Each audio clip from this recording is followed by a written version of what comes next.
দুৰ্ঘটনাত গুৰুতৰভাৱে আহত হৈ মংগলবাৰৰ পৰা জেএমচিএইচৰ আইচিইউত মৃত্যুৰ সৈতে যুঁজি আছে চাপাগুৰি হাইস্কুল অৱসৰপ্ৰাপ্ত বিজ্ঞান শিক্ষক কনক কাকতি।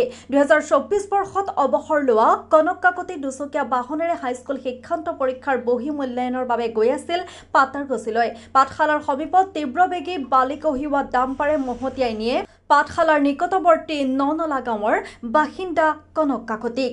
শ্ৰদ্ধাৰ শ্ৰীযুত কনক কাকতি চাপাৰবৰী হাইস্কুলৰ সহকাৰী বিজ্ঞান শিক্ষক আছিল। যোৱা 20/4/2024 ইংৰাজী তাৰিখে তেওঁ অৱসৰ গ্ৰহণ কৰে। যদিও মেট্ৰিক পৰীক্ষাৰ বহি কটাৰ কাৰণে তেওঁক এপইণ্টমেণ্ট দিয়া হৈছিল আৰু পাটাচাৰকুছি বিদ্যাপীঠলৈ তেওঁ বহি কাটিবলৈ গৈছিল।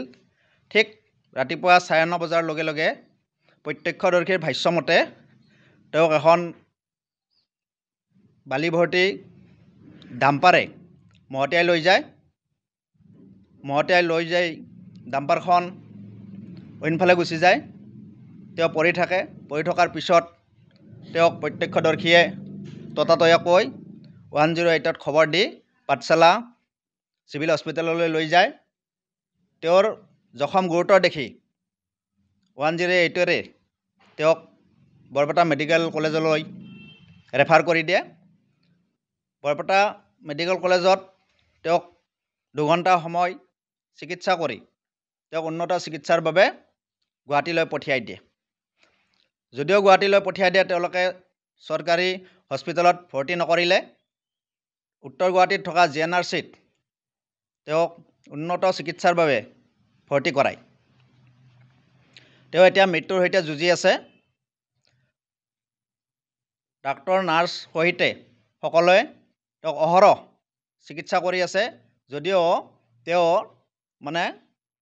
কোনো তেওঁৰ শাৰীৰিক উন্নতি হোৱা নাই।